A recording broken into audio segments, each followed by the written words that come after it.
The cursor shouldn't have been blinking. I was sitting in the server room of Scott Architecture, surrounded by the aggressive hum of cooling fans and the sharp, metallic smell of ozone. It was 2 a.m. on a Tuesday. The rest of the city was asleep, or at least pretending to be, but I was 3 hours into a gray box penetration test. That meant I was supposed to see if I could break the windows from the inside without tripping the alarm. My fingers missed the keys on the first try, and the empty water bottle tapped the desk too loud in a room that demanded quiet. The screen in front of me displayed the network traffic logs. At this hour, the graph should have been a flat line. The cleaning crew had left at midnight. The automated updates were scheduled for 4 a.m. There was absolutely no reason for traffic to be moving through the pipe, but there it was, a cursor, blinking in the command line of a background process. And next to it, a data packet was moving. It wasn't inbound traffic, it was outbound. Someone wasn't trying to break in. Someone was already inside.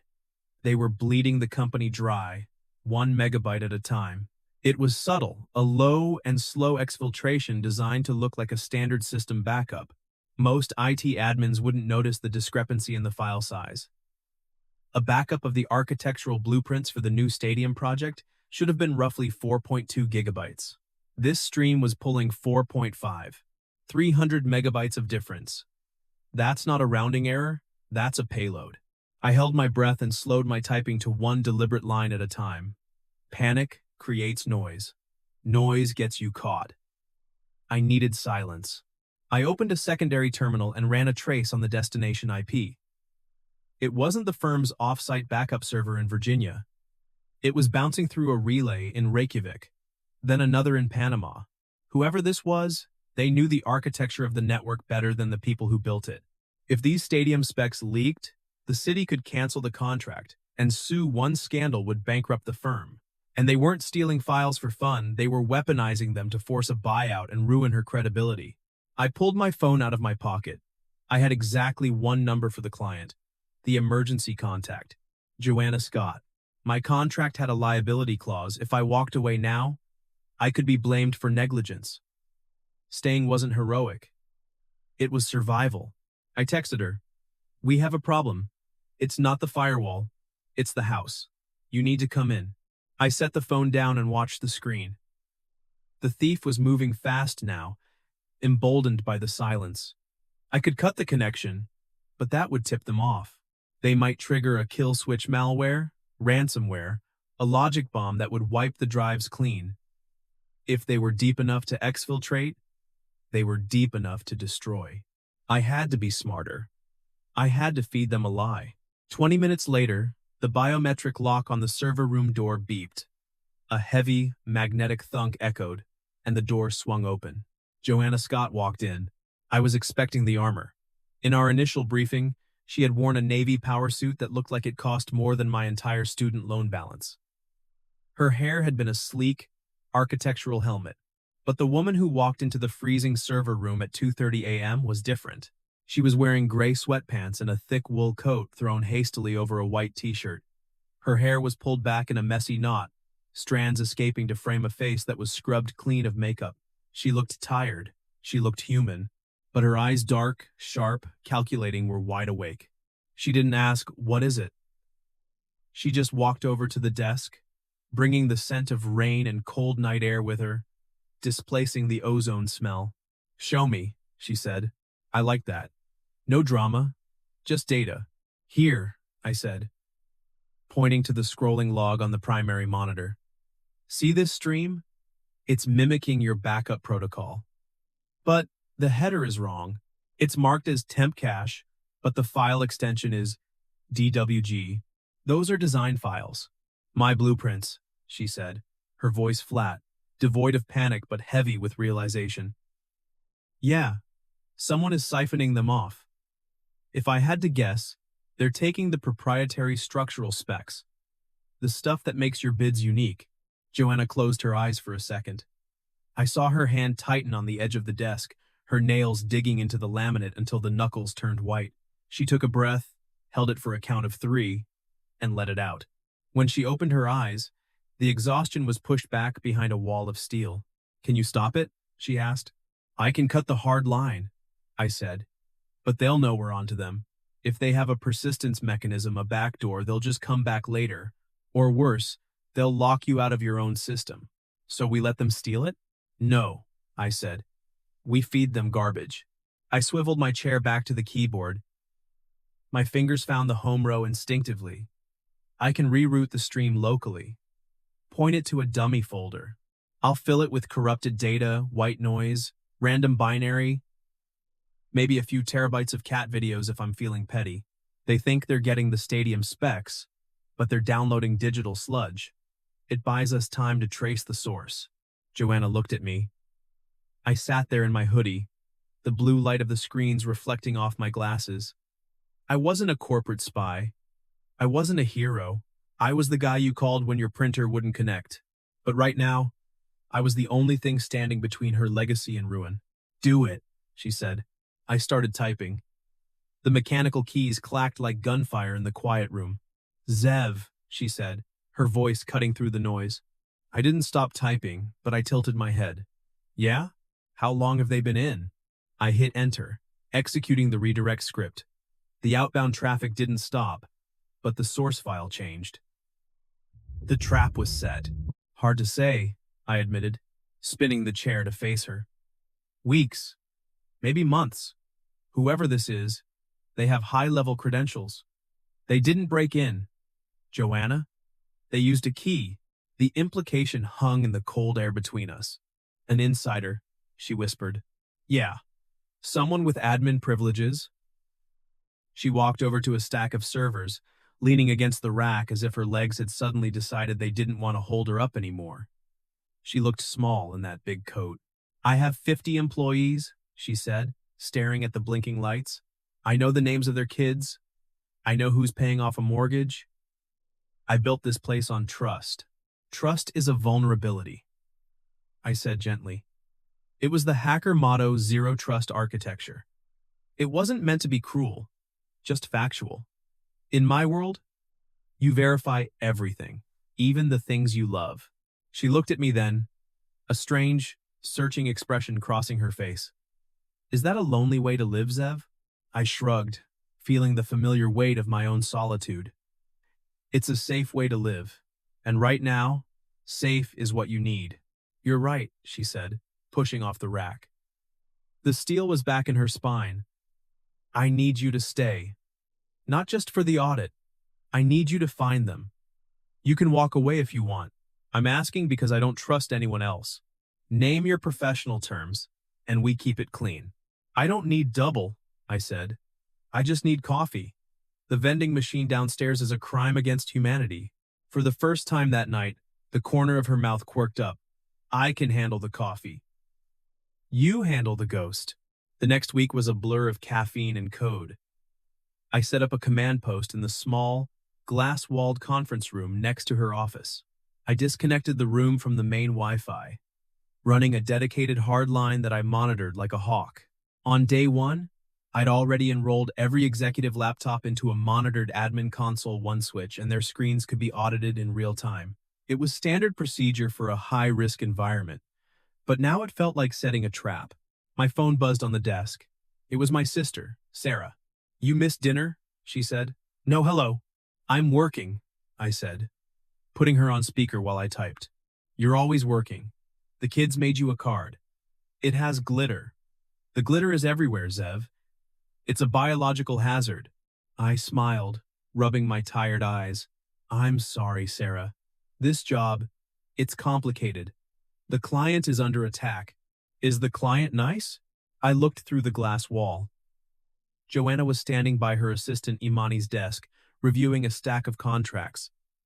She looked exhausted but focused. Yeah, I said, she's impressive. She built this whole thing from nothing. Don't get attached, Sarah warned, her voice softening. You always want to save the damsel, Zev. But sometimes the tower is just a job site. It's just a job, Sarah. I'm just the IT guy. Imani knocked on the glass. She was holding a tray of sandwiches. I hung up the phone. Joanna said you need protein, Imani said, setting the tray down. And she said if you eat another bag of peanuts, she's firing you. Message received, I said. The threat was persistent. Whoever was targeting her firm wasn't a script kiddie in a basement. They were organized, patient, and they knew the internal rhythm of the company. On Tuesday, a phishing email landed in the inbox of the CFO. It was sophisticated, referencing a real invoice number from a vendor. Don't click it, I said, walking into his office before he could even move the mouse. He looked up, startled. How did you? I'm monitoring the gateway. It flagged the sender domain before it hit his inbox, I said. Delete it. And change your password again. Longer this time. I walked back to my command post. Joanna was standing there, watching me. Good catch, she said. It was a probe, I said. They're testing the perimeter, seeing if we're awake. We're awake, she said. One night, around 8 p.m., the office was dark. The cleaning crew was vacuuming the far end of the hallway. Joanna came into the conference room. I was deep in a hex editor, trying to isolate a suspicious user account that had accessed the payroll server. Zev, she said. I looked up, blinking against the screen glare. She was holding 2 takeout boxes. The smell of basil and soy sauce filled the room, instantly making my stomach growl. You haven't eaten, she stated. I had. Peanuts, I said, glancing at the empty foil packet on the table. Peanuts are not dinner. They are a garnish. She set a box down in front of me. Ew. No spice. Extra broccoli. I remember you said you have a sensitive stomach when you eat late. I froze. I had mentioned that once, in passing, on the first day when we were setting up the contract terms. A throwaway comment about why I didn't drink energy drinks. You remembered? I asked. I pay attention to details, Zev. It's my job. She sat down across from me, opening her own box. She took 3 calls in a row without raising her voice, only her fingers tightened on the pen until it stopped shaking. How's the war going? We're holding the line, I said, cracking the wooden chopsticks. But the attacks are getting more aggressive. They know the data is corrupted now. They're probing for a new entry point. I'm 90% sure it's a compromised credential. Someone in your upper management. Joanna stopped eating. The plastic fork hovered halfway to her mouth. Who? I'm narrowing it down. The login timestamps coincide with the executive VPN usage. It's either the CFO, Dan, or the managing partner, Marcus. Marcus, she whispered. The name came out like a physical pain. We started the firm together. He was the best man at my wedding. Before the divorce. That gives him access, I said, keeping my voice low and steady. And motive, if he's planning to split or sell his shares. If the firm's value drops because of a leak, he could buy you out cheap. Or he could be selling the IP to a competitor. She put her fork down. She looked suddenly fragile, the city lights reflecting in her eyes like distant stars. I trust him. I've known him for 15 years. He's the godfather to my niece. I know, I said. And I'm sorry. But the logs don't lie, Joanna. People do. Code doesn't. She looked at me across the table. You really believe that, don't you? That the machine is more honest than the human? The machine does what it's told, I said. It doesn't have ambition. It doesn't have debt. It doesn't have resentment. And what do you have, Zev? She asked softly. I looked down at my noodles. I have a job to do, and I promised I'd keep your house safe. She reached across the table. For a second, I thought she was going to take the files. Instead, she rested her hand on my forearm. Her skin was warm, a shocking contrast to the cool air of the office. Thank you, she said, for being the one honest thing in this building. I didn't move. I didn't breathe. I just nodded, feeling the warmth of her hand seep through the sleeve of my hoodie, anchoring me to the earth. The escalation happened on a Thursday. It wasn't a subtle probe this time. It was a sledgehammer. I was scanning social media sentiment, part of the threat landscape analysis, when I saw it. A thread on a popular industry forum. Anonymous insider. Scott Architecture falsifying safety reports on stadium project. It had documents attached. Forged documents? My heart hammered against my ribs. This was Slot B, the online rumor with a named source. The source was listed as a former safety inspector, a man who had died 3 years ago. It was a ghost story designed to kill a company. I printed the thread and the documents. I walked into Joanna's office without knocking. Imani looked up from her desk, alarmed, but I waved her off. Joanna was on the phone, looking out the window at the foggy city skyline.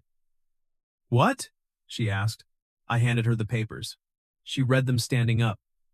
Her face went pale, then a flushed, angry red. These are lies. Absolute lies. We triple-checked the load-bearing calculations. This signature isn't even mine. It's a copy-paste job from the 2019 annual report. "I know," I said. "I checked the metadata. The timestamps don't match the file creation dates. It's a clumsy forgery. But it's viral. It's out there," she said, her voice rising, losing its polished edge. "The client will see this. The city council will see this. They'll pull the contract.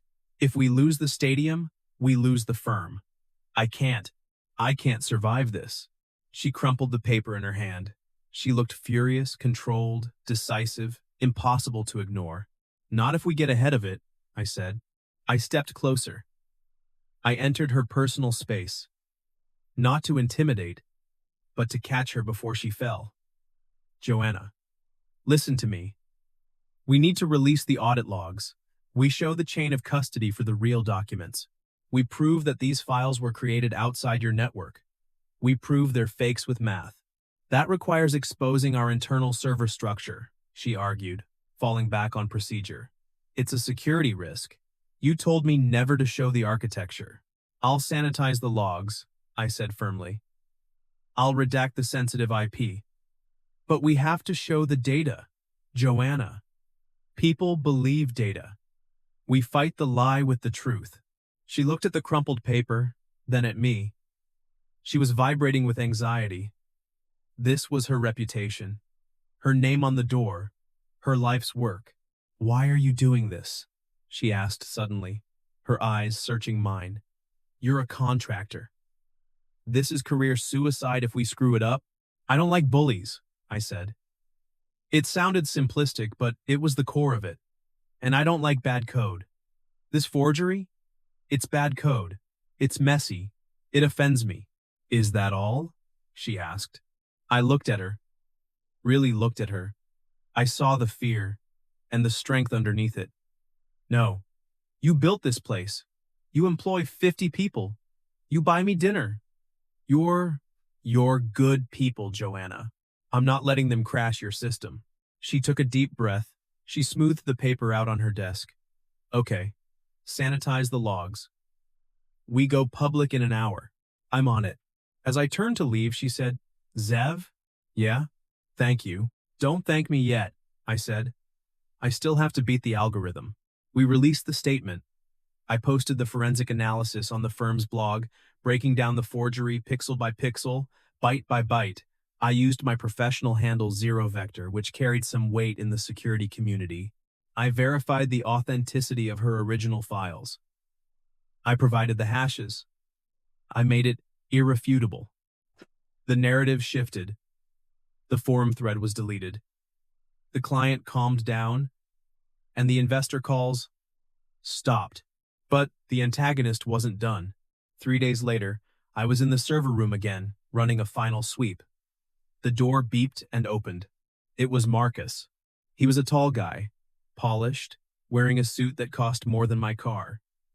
He had the kind of smile that politicians practice in the mirror, but his eyes were cold.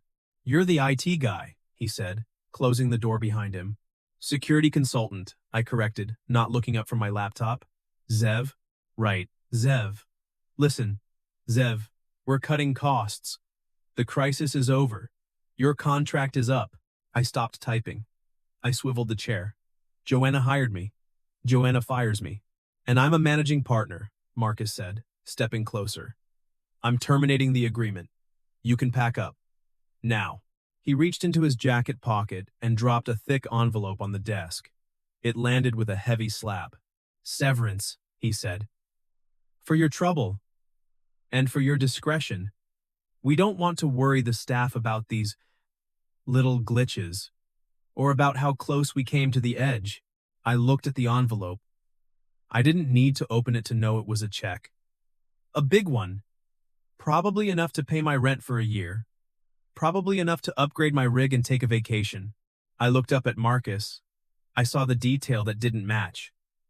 He was sweating, just a little bead on his temple, despite the Arctic temperature of the room, and he was standing between me and the main server rack, blocking my view of the console. "Cutting costs," I said calmly. "You're cutting the line. You're the leak, Marcus." His smile vanished. "Careful, kid. That's slander." "It's only slander if it's false," I said. I traced the IP. It tunnels through a VPN, but the MAC address on the originating device matches the laptop logged into the executive Wi-Fi under your credentials. And right now, you're uploading a file called client list export CSV to a private Dropbox. Marcus took a step toward me. He was bigger than me. He worked out. I was a guy who spent 12 hours a day sitting in a chair. "You're going to take that check," Marcus said, his voice low, menacing. "And you're going to walk out of here. And you're going to forget you ever saw that log." "No," I said. "I'm not." My hand hovered over the keyboard. "Don't," he warned. I tapped the key. "Enter." "What did you do?" Marcus demanded, lunging for the laptop. "I just locked your account," I said, grabbing the laptop and pulling it to my chest, spinning the chair away from his grasp. "And I mirrored your screen to the main conference room projector. Joanna is in a meeting with the board right now. I think they're looking at your Dropbox upload bar. It was at 45%. Marcus turned pale. "You little." He grabbed my shoulder, his fingers digging in hard. He spun me back around. "Give me the—" "Marcus." The voice cracked like a whip. Joanna stood in the doorway. She was flanked by 2 board members and the building security guard. She looked furious. She looked unstoppable.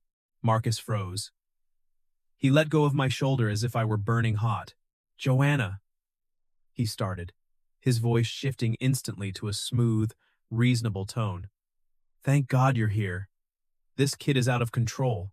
He's hacking my personal." "I saw the screen, Marcus," Joanna said. She walked into the room. She didn't look at him. She looked at me. "Are you okay?"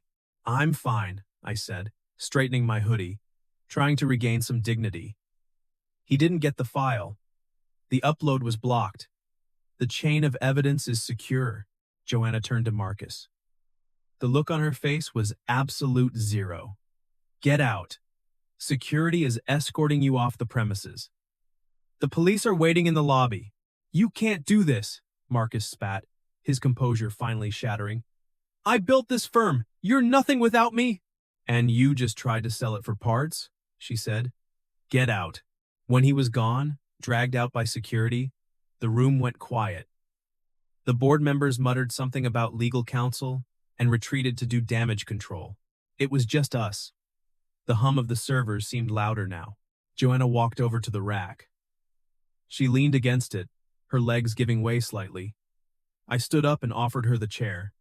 She sat down, putting her head in her hands. "He was my friend," she whispered. "I know," I said. "I'm sorry." Dan's machine was clean. He'd been the target, not the traitor. "You knew," she said, looking up at me. "You knew it was him days ago. You told me it was a credential." I suspected. I corrected. I needed proof.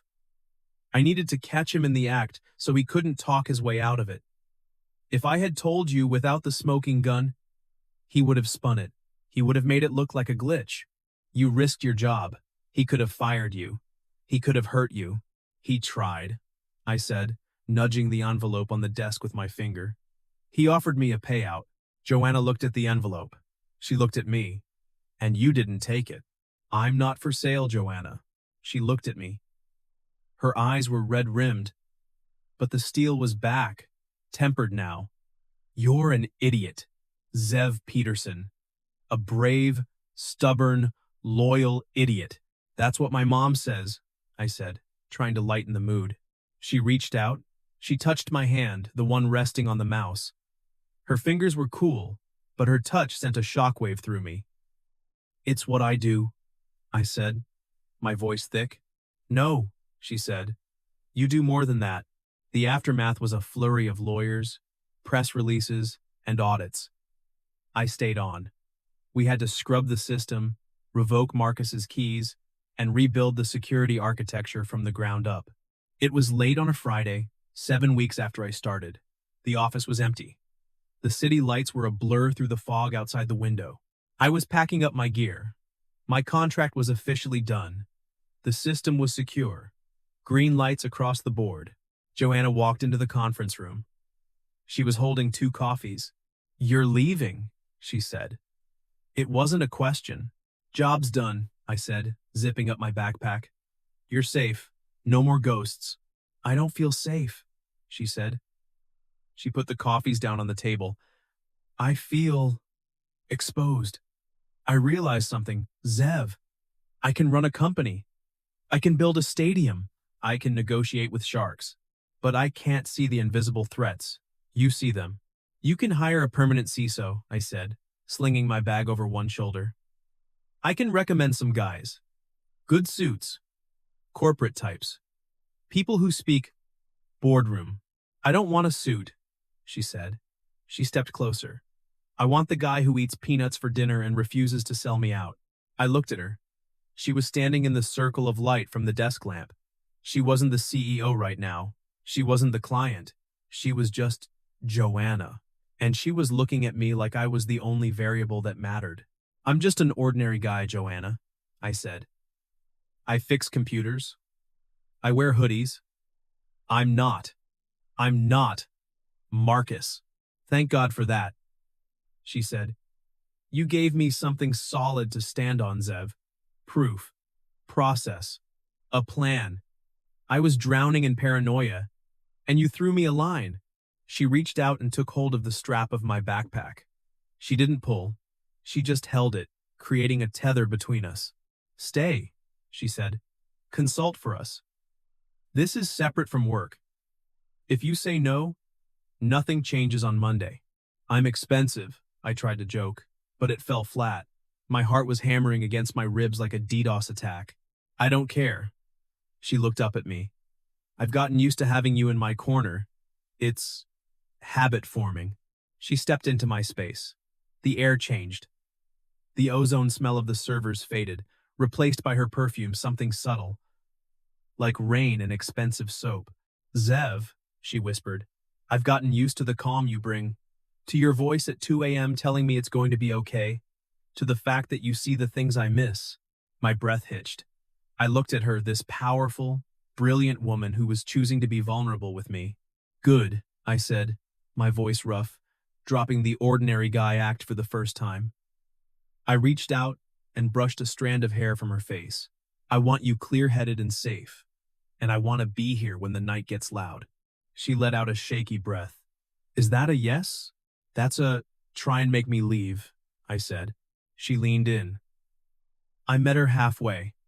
Her fingers stayed on my sleeve for 1 extra second. Then she stepped back. First steady, deliberate. I let out a breath I'd been holding for 7 weeks, feeling the knot in my chest finally loosen. We walked out of the building together an hour later. The fog had lifted. The air was crisp. So, she said, bumping her shoulder against mine as we stood on the sidewalk. Partner meeting on Monday, 9 a.m. Don't be late. I need you to explain to the board why we're spending so much on firewalls. I'm never late, I said. I'm a strategist. You're a nerd, she corrected, smiling. It was a real smile, open and unguarded. I'm your nerd, I said. Imani walked out of the revolving doors then, holding a lanyard with a fresh ID card attached. She didn't look surprised. She looked like she'd been waiting for this. You left this on the desk, Imani said, handing it to Joanna. Joanna took it.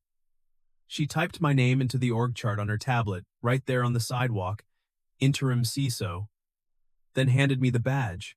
The cursor kept blinking, but this time it felt like a heartbeat, not a warning. I used to think trust was a zero-sum game, but I learned that real security isn't about firewalls. It's about finding the one person you let all the way in. You can't code a safe life alone. Sometimes you just have to open the port. If you like this story, please like and subscribe so we can share more stories like this.